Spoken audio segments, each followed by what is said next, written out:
How vice presidential picks are vetted. Let's bring in Kate Andersen Brower, author of First in Line, Presidents, Vice Presidents, and the Pursuit of Power. Kate, good morning to you. It's great to have you to kind of look behind the scenes here on this process and how it works.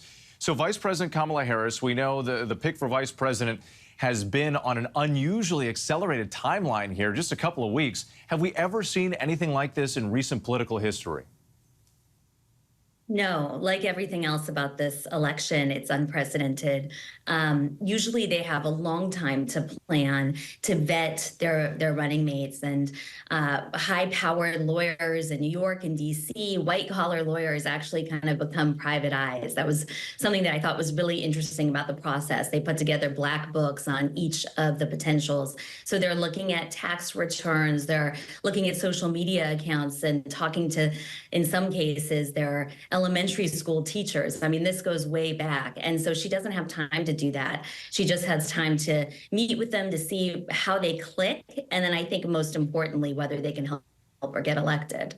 So how does the vetting process actually work? Like, what are they looking for? What are some of the potential deal breakers? Like if your mom posts something strange on Facebook, is that a problem?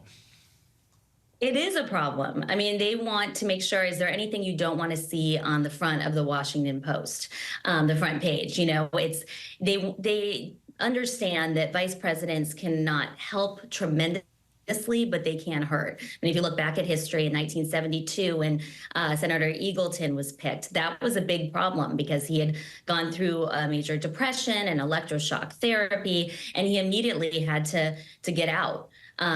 So they want to make sure that there's no skeletons in their closet. This is obviously a very limited time period, which is why she's looking at governors, senators, people who are already kind of pre-vetted in a way. They have media exposure. And she's clearly looking at people in the Midwest because that's something that she needs to win. And we hear the vice president has been meeting with her potential picks. The decision now rests in her hands. Now, how important is it for the final test of some chemistry between Vice President Harris and her potential running mate? I think it's important. I mean, look, 15 of the past 49 vice presidents have become president. It's important that they have the ability to actually, do the job if they are selected.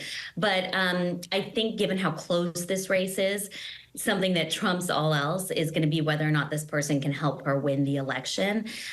She knows what it's like being vice president better than anybody since Joe Biden. So she knows what she's looking for. She needs somebody who's also going to be an attack dog. I mean, that's something vice presidents have always done, from Nixon to Cheney to Biden.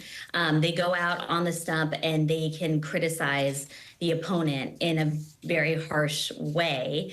And I think that that's something she's going to look for, someone very, very tough.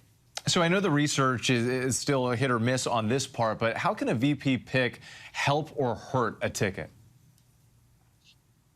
I mean, it can definitely hurt if there's any skeletons in the closet. I think it can help in terms of finding somebody who's perceived as more moderate or more progressive, depending on who the person is. And in Kamala Harris's case, she's perceived as being very progressive. So she's going to need to find a moderate vice president who can appeal to those undecided voters who might be on the fence.